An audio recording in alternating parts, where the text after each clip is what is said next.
Hello, Aggies. I'm Kayla Hare, and welcome to this week's edition of Aggie News.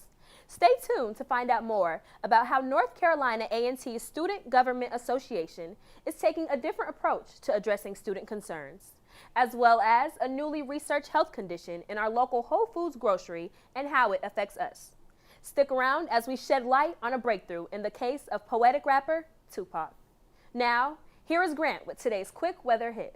Drier conditions and cooler temperatures are on the way for this weekend. This Saturday's kickoff looks to be a great day of weather, but more on that here in a little bit.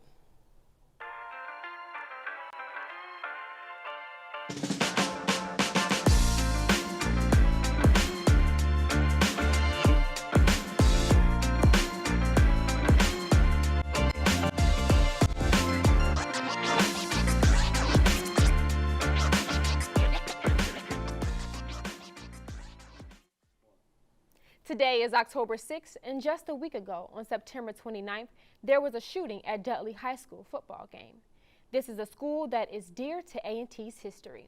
As we continue to receive updates, security work in the game on Friday night found two victims, a juvenile with non-life-threatening issues, and Matthew Wayne Grant, who died. Grant was 59 when he passed. The suspect hit two pedestrians in the getaway, causing them minor injuries. The name and face of the suspect has not been released. Baltimore police are searching for a suspect after yet another college campus shooting. HBCU Morgan State University went into lockdown on Tuesday, October 3rd. According to CNN, there are reasons to believe that a dispute between two small groups ignited the shooting of two firearms. The victims were 4 Morgan State students and 1 woman, all between the ages of 18 and 22. Their injuries are all non-life-threatening. The nightmare began to unfold as a homecoming week event was letting out. This is the 3rd straight year that the university's homecoming has been disrupted by violence or a shooting. This incident occurred just days before a scheduled candlelight memorial service for students who have died in the past year at the university. In addition to the Morgan State shooting, the university president announced on Wednesday, October 4th, that the homecoming game is now canceled, along with other classes and other homecoming events. This is the first time a cancellation of these events have ever happened in the school history. Our hearts truly go out to our fellow HBCU. A government shutdown is looking more likely than ever after only 9 months in office. House Speaker Kevin McCarthy is the first House Speaker ever to be voted out of the position. Now the House cannot do any other business until a new Speaker is voted in. In remarks about the speakership showdown, President Biden says there is a lot of work to get done as Congress faces a new November 17th deadline to come to a funding deal or once again risk a shutdown. Reporter Terrell Chapman has more. Hectic is one way to describe the nation September the 30th, 2023. The Democrats convinced Republicans to vote for a 45-day bipartisan funding bill. The divided Republicans were torn on accepting the bill to begin with. Some caved for the 45-day CR, while others flatly refused to vote yay. They only care about funding Ukraine and funding that war. Are you really willing to shut down the American government about funding, foreign aid to another country? After the House voted in favor, Republican Matt Gaetz riled his party up by voting to remove Kevin McCarthy from his position as Speaker of the House. With the help of Democrats and 11 Republicans, McCarthy was the first ever Speaker of the House to be ousted by a vote. I spoke to Antonio Carey, a political science major, on the debt ceiling and the potential eradication of it. You can't eliminate the debt ceiling. That's going to stay there forever. You can't get rid of the debt ceiling, and you can't stop funding the nation. So your best option is to agree on the nation's funding for all, or all will be affected. Terrell Chapman, Aggie News. On September 29, 2023, Senator Dianne Feinstein of California, an American politician and champion of liberal priorities, passed away at the age of 90. Feinstein became San Francisco's first woman mayor and the first woman president of the city's Board of Supervisors, before moving on to become the longest-serving woman senator in U.S. history. Terrell Chapman has more on the life and legacy of the trailblazing lawmaker. Former Senator Dianne Feinstein died of natural causes at age 90. She was the first woman to chair the Senate Rules Committee and the first to chair the Select Committee on Intelligence. She was the mayor of San Francisco for 10 years, 1978 to 1988. She was a California senator from 1992 until her death in 2023. She will be replaced by LaFonza Butler. Dr. Brianne Hyman, a political science teaching assistant professor, states, she checks lots of boxes. She's a Black woman. She's a lesbian. Well, this is her first time holding office. Her appointment is very illuminating. Senator Feinstein had difficulty with her last few years, requiring the assistance of her staff on the Senate floor. Funds priorities submitted. Yeah, just say aye. Okay, just aye. What made you decide that now is the time to come back to the Senate? I felt better. Her death is striking debate, however, not just because of her more moderate views, but her unwillingness to step down in her lifetime. The average U.S. senator is, I think, like 70. The average American isn't 70. Politically and personally, I do believe that we should have term limits. Terrell Chapman, Aggie News. Did you know that our administrators really want to hear from us directly? I did, but sometimes I think students need to open Table Talk freely to express themselves regarding things on campus. Well, the Ujima administration held Blue and Gold Table Talk this week, which gave students a perfect opportunity for discussion. Gabriel Woodard has more. Yes, this is Gabriel Woodard reporting for Aggie News. Today I am at the Deese Ballroom reporting on the Blue and Gold Table Talk as the Ujima administration takes on students' questions and concerns for faculty and staff. The first time this specific event took place was in 2020 by the Caldwell administration online, and then again in 2021 by the People's administration that had a smaller turnout. The Ujima administration decided to give it a jab as they made sure there was enough advertising for students to be sure they understood that their concerns could be heard.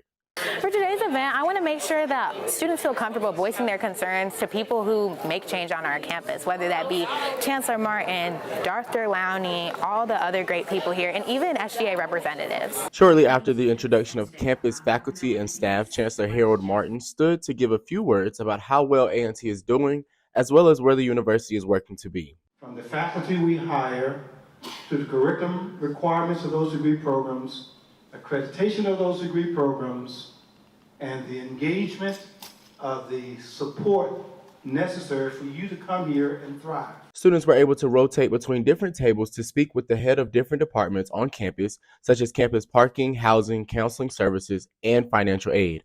The table talk opened some students' eyes as to where things could improve within themselves as student body representatives. I definitely had a great conversation with Mr. Maxwell about our disabled students, and I definitely want to help work with them to find ways to advocate for them to make sure they're represented in all ways on this campus. After asking one of the participating students if they felt as if they were able to comfortably get their questions answered, she told me this. So I told him about my experiences with career services and how, in a way, it felt like my concerns were overlooked. But he kind of gave me kind of a sense of encouragement to continue to ask and make a way out of no way. Seeing that this event was focused in hearing the voice of students, it would have been great if in the run of show, students would express their concerns to the room, said Corey Smith II, who currently serves as the sophomore class president. At the end of tonight's event, students and faculty were able to walk away knowing that their concerns about university parking, university police department, as well as financial aid were being heard. The Student Government Association is looking forward to planning this event once again as solutions for these concerns are being found. This is Gabriel Woodard reporting for Aggie News. Following a temporary closure due to the discovery of asbestos in an area of the store, the Whole Foods Market in Greensboro. It's set to reopen this week, but students still have concerns regarding the issue. Deja Williams has more. Your local Whole Foods isn't so whole anymore. Asbestos was found right inside this market, which is a cancer-causing substance that, if it gets in humans' lungs, can cause lung cancer and several other diseases. Now, I've spoken with a few North Carolina A&T students about how this is directly affecting them to shop with organic stores. A construction project was underway in the store, located at 3202 West Friendly Avenue. That's when a local Whole Foods crew member found traces amounts of asbestos nearby. So Whole Foods being closed really affects me simply because I only shop at a couple grocery stores around here. and Whole Foods is about 5 minutes from me, and then the store I go to, which would be Trader Joe's, is about 15 minutes from me, so now I have to go all the way over there versus just going to Whole Foods. Asbestos, according to the United States Environmental Protection Agency, is a mineral fiber that naturally occurs in rock and soil and historically has been used in construction. I just was wondering, well, what kind of maintenance issues? And wow, it seems like it's been closed for a long time. I'm wondering what's happening, but that makes sense that it might take time to remove asbestos. Frequent customers now have to find other places to conveniently return their Amazon packages. Deja Williams, Aggie News. After 27 years, the person behind rapper Tupac Shakur's murder was arrested and charged on Friday, September 29, 2023. Here is Taylor Brown with more. Police arrest 60-year-old Dwayne Keefe D. Davis while he was taking a walk near his Las Vegas home early Friday. Davis's comments in his 2019 memoir, Compton Street Legend, admitted to being responsible for providing the gun used in the murder. Due to the memoir being public information, the Las Vegas PD decided to revive Shakur's case as it has been unresolved for 27 years. Shakur's remaining family and hip-hop artists see this as a victory and the end of a chapter for justice for their family member and colleague. For Aggie News, I'm Taylor Brown. Stick around after the break to see how the Aggie football team may be turning this season around and how one of the biggest artists of our time is innovating the music and entertainment industry. Let me tell you something about the tri-state area. We have it all. Food, culture, business, the most unique people on the planet. Diverse neighborhoods have diverse needs. What happens here is just as vital as what happens here. That's why we live in the communities we serve. Reporting for the communities we serve. So when big things happen, you get the answers you need now. We know this because we live here too. Welcome back from the break. This was for sure a moment for the culture. With more on the EPC Black Hair Bazaar. You get to see the excitement on our students' faces, and that's what we do it for. The Student University Activities Board hosted the Aggie Bazaar hair event in Dee's Ballroom last Friday. Modeling, vending, and panel discussions all took place in the ballroom throughout the evening. Hezekiah Bryant and Samira Hutchinson were the hosts of the event. They led the crowd through different interactive activities that ranged from hairstyling to trivia. The audience even got their groove on to the music that played during the intermissions. SUAB Speaker Chair Nadira Bowman spoke about the process of forming the event and its outcome. At the beginning of the year, me and Hezekiah, which is our cultural affairs chair, we had two separate ideas. His was called Faded Conversations, mine was called Hairpalooza. And so we decided to collab and make a joint event, bringing both of our ideas together because they were similar. So we wanted to overall have conversations about black hair, but also highlight and showcase black hair. Different hairstylists at A&T styled a group of models to show off their work. I spoke to Jasmine Burgess, who was the winning hairstylist of the night, about how it felt to come in first place. It really made me find out who I was as a stylist, because back home my work don't really got appreciated as how it do here at NCAT campus, and being that I had the opportunity to showcase what I can do and how far I can take it, it really just made me happy. On top of the models and panelists, vendors like Cinia Masalon showcased their products for other students to see. It felt very natural to me because it's something that I've always been doing, but for me to actually have my own business and being a vendor here, it was a great experience. I was very happy.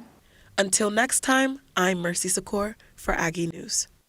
Well, once again, Crosby Hall continues to breed the best.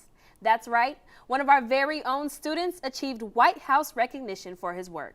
Reporter Haley Pender has the details. Senior multimedia journalism student Daniel Ward was a finalist in the Real HBCU Film Festival that took place last week in D.C. Ward's film Blue starred him as an agent named Blue alongside NC-A&T student Rachel James as Yellow, who's also a senior multimedia journalism student. Blue is given a very sinister assignment that leaves viewers intrigued. As a reward, Ward and the other finalists were welcomed to the White House by the Second Gentleman of the United States, Doug Emhoff, for a forthright conversation about obtaining success in the film industry. This was in addition to being acknowledged for their work by the Vice President of the United States, Kamala Harris. I was fortunate enough to have a very candid conversation with Daniel about his accomplishments, and he is very humble to say the least. And a little bit later, I found out that we were going to the White House, and I was like, this is happening very quickly. I'm not prepared for this at all. So from there, being acknowledged as by the VP was very exciting because they showed the letter in the during the film festival. They showed the letter, and it was like, wow, my name, VP, and it had her signature at the bottom. I was like, wow. He also had one last piece of advice for aspiring filmmakers in Aggie land. Fail often. You only learn through experience, and if you're too afraid to fail, then you're not going to go anywhere. So failing is success. I like to say that's the biggest piece of advice that I can give in a short amount of time without rambling. So fail often, and fail fast. Haley Pender, Aggie News. Crosby Hall welcomed a special guest on Monday, October 2nd.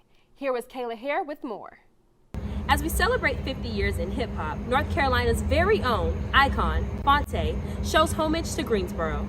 Today, he visits students at North Carolina A&T and talks about his involvement in music and entertainment. Phonte, a North Carolina native, can be known for his contribution to early hip-hop and being the co-founder for the iconic hip-hop group Little Brother. Journalism students and host of the Straight Up Pod Talk show, Kaywan Drewer and Wesley Roel, hosted a meet and greet style interview with Phonte this past Tuesday, October 3rd in Crosby Hall. Phonte is a person or an artist we've listened to that's more lyrical, that's more, I would say, kind of connected to the roots, of the origins of hip hop. And that's something that, me and Wes kind of just really appreciate. Phonte actually attended North Carolina Central University in Durham, North Carolina, and he was able to speak on the influences of African American culture. He says HBCUs are a melting pot with many styles and cultural differences to appreciate. It was like a golden corral. You know what I mean? It's something for everybody. Phonte not only celebrates playing an iconic role in 50 years of hip-hop, but also 20 years of his album, The Listening. I asked Phonte what message he wanted to get across to the world on his platform, and he said, perseverance, just keeping going, you know what I'm saying? Phonte advises college students to stay true to their path and their passions. Reporting to you live from Greensboro, North Carolina, I am Kayla Hare with Aggie News. Hey Deja, did you hear that the word around town was that the crown of Alpha Nu was missing? Well, guess what? The crown has finally been found. And I guess I found out who the corporates were. Deja Garner reporting live at Harrison Auditorium at the second annual Miss Kappa Alpha Psi pageant, presented to you by the Alpha Nu chapter of Kappa Alpha Psi Fraternity Incorporated.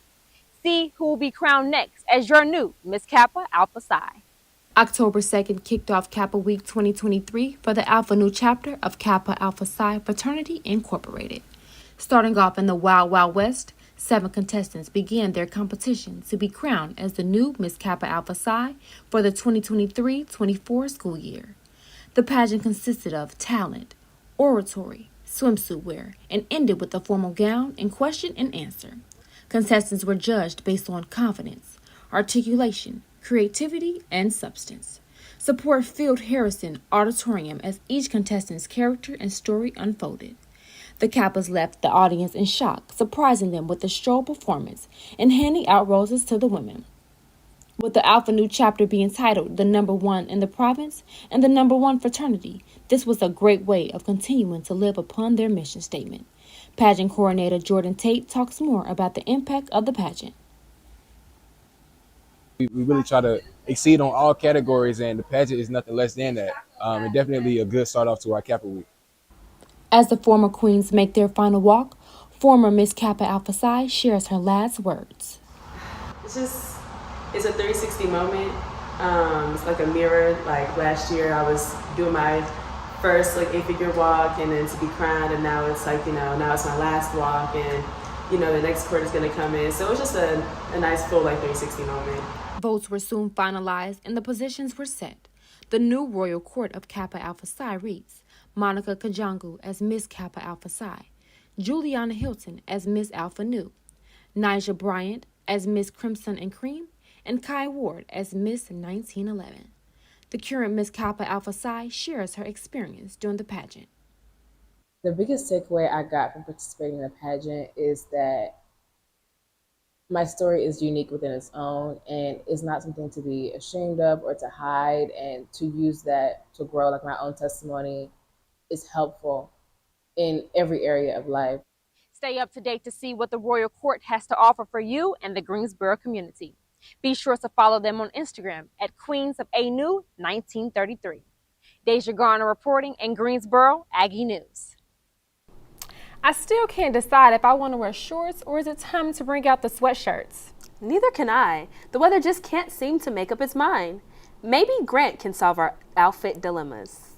Great news for you guys. Temperatures are going to sort of make up their mind going into this weekend, and I'm going to tell you exactly how. I'm meteorologist Grant Coleman giving you a look at your forecast for this weekend, game day, and going into next week. Now today, temperatures are a bit on the warmer side, about 79 for the high with a slight breeze, but it's still going to feel like it's about 80 degrees out there today with a bit of a higher humidity. But that cold front is going to move through in the afternoon and bring those temperatures down as we go on through the midnight hours, about mid-60s. You can see they drop off as that cold front moves through. Now on Saturday, we do have a chance for some slight showers in the early morning, but those showers will dry up by the time kickoff rolls around at 4. Those temperatures will be in the mid-60s for the game, which is exciting for me. Sunday, that trend will continue into Monday and Tuesday. Now Tuesday, we will have a slight warm-up with temperatures in the mid-70s, but all throughout the week, those nighttime temperatures will stay in the upper 40s to lower 50s. Now over to Colin Avery for your sports update.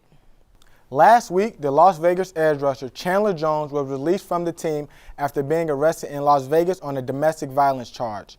Jones was taken into custody after violating domestic violence temporary protective order by stealing items from his girlfriend's house and burning them within her backyard. The ex-Raiders also posted a series of disturbing social media messages and videos over the past month, leading to concerns over Jones' mental health. Jones was released after posting bond and will be awaiting trial in court December 4th. Our Aggies beat the Norfolk State Spartans 28-26 this past Saturday, September 30th.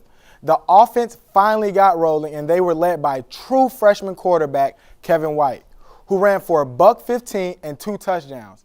He was complimented in the backfield by running backs Kenji Christian and Wesley Graves. Christian also had over 100 yards and 2 touchdowns. Defensively, the Aggies got it done, especially linebacker B.J. Turner. Turner racked up 19 tackles and 2.5 tackles for loss. This impressive performance earned B.J. CAA Co-Defensive Player of the Week honors. Our Aggies looking to make it 2 in a row as they face off against the Villanova Wildcats this Saturday, September 7th at 4 p.m. Now the Aggies have some momentum going into this game, and we can expect a hard-fought game. With the offense gaining some confidence and having a dynamic running game, we will see how opposing defenses react. We will see how true freshman quarterback handled his second week as QB1 and leading the Aggies. Our defense is faced with another challenge this week as Villanova is a run-heavy team. B.J. Turner looks to have another great performance and lead the defense to stopping this Villanova offense. If you're looking to kick off your fall break with an Aggie outing, join our football Aggies this Saturday in the Truist Stadium. I'm Colin Avery. Check us out next week for more sports updates. Here is Carolyn Adams with this week's entertainment. Today, it feels like we're all just coming apart. The strain on us is very real, but so too is our strength. Led by the love of these cities, the Triad, our home. Together, we are finding solutions to problems we all share. You've joined in the activism to save lives and feed the hungry, honored and thanked veterans, saluted local heroes, and celebrated diversity, inclusion, and the spirit of excellence. You've elevated women and shined a light on those who the world doesn't often see. You are the thread that holds us together, helping to craft a better tomorrow. And for 70 years, this is where you've stayed connected. WXII 12. Welcome back from the break. I'm Carolyn Adams with Entertainment, and today we want to start by shedding light on just one of the small businesses on campus. A&T has so much potential in the business world, and here is Kayla Parker with more information about just one of those amazing startups.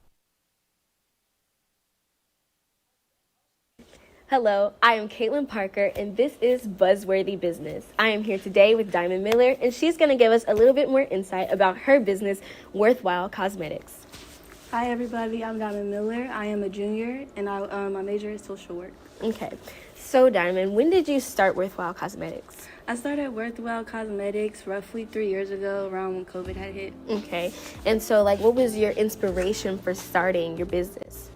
I wanted all the women, all Black women, to have access to affordable products, products that were long-lasting, that were non-sticky, and just a good affordable price, because products nowadays is just way too expensive, and they don't benefit your lips or it benefits your body. I have body scrubs and body shimmer, so it doesn't benefit you in the way you need it. Mm-hmm. So, what does a regular day look like for you as the CEO of Worthwhile? I'd say summer and now is a little different. Summer I worked a 9 to 5, so it was more so me going to work, then coming home, making the product, making my labels, just getting everything together for school. And then now it's like I'm working on my website, making sure that I can have an accessible site so that my customers, my supporters can get the products that they want. So it sounds like you're pretty busy during the day, in terms of making your product and getting it out to people and making it accessible. So would you say it's difficult to be a college student and run a business? I say it is, but it's just you have to have the love for it. So if you don't have that love and dedication, then you shouldn't really be doing it at that point. It's like you're worried about classes, you're worried about your GPA, you're worried about if you're selling enough. That's one big thing, the selling, making sure it's getting out there to your people. But it just all comes with the love for it. So. Yeah, so speaking of love, what are one of your favorite products that you have made with Worthwhile Cosmetics? My favorite might be the lip balm. The lip balm? The lip balm, it's the moisture, the hydration, and then it also leaves a little shine. So, I mean, it gives all the effect like that a lip gloss would. Right. But it hydrates your lips. So are all of your products organic? All of them, 100% organic, handmade, besides my lip liners. My lip liners, I have an actual vendor for those, but everything else is yes. Oh, wow. So are there any products that students could be looking forward to you coming up with soon? Should I give y'all a little deep I was thinking about maybe like a lotion, a body butter, just something that we can get the skin right, the skin glowing with the body shimmer. Okay, and so how can students get in contact with you if they'd like to purchase from you? As of right now, it'll be through Worthwhile Cosmetics on Instagram until I get my website together. Okay, and that's great. If you want to shout out your tags, then you can for the camera. My Instagram is Worthwhile Cosmetics. I have a Gmail account for it, also Worthwhile Cosmetics. Everything is at Worthwhile Cosmetics. TikTok, Instagram, and Gmail. Okay, well, thank you so much, Diamond. Thank you for having me. Again, I'm Caitlin Parker, and this was Buzzworthy Business. If OceanGate wasn't making headlines before, get this. The OceanGate submersible Titanic tragedy is being turned into a fictional film. This project will compensate the actions taken before, during, and after the event that happened on June 18th of this year. The company looks to honor those involved as well as their families, while also addressing the concerns of the nature of media today. Not only will you need to get your chrome and silver outfits ready, but you'll also need some popcorn. Queen Bee is making a huge return to the big screen with a mesmerizing Renaissance-themed film. Get ready to be dazzled as we dive into the details of this much-anticipated cinematic experience. Beyoncé's Renaissance film is coming to theaters December 1st. Be sure to follow Beyoncé on her social media channels for exclusive behind-the-scenes glimpses and announcements. This is one cinematic event you won't want to miss. As we bring this week's show to a close, be sure to stay up to date with stories of the week by following us at NCAT Student News. Also, keep up with our weather team by following them at NCAT Weather. Thanks for joining us for this week's edition of Aggie News. I'm Carolyn Adams, and we'll see you next week.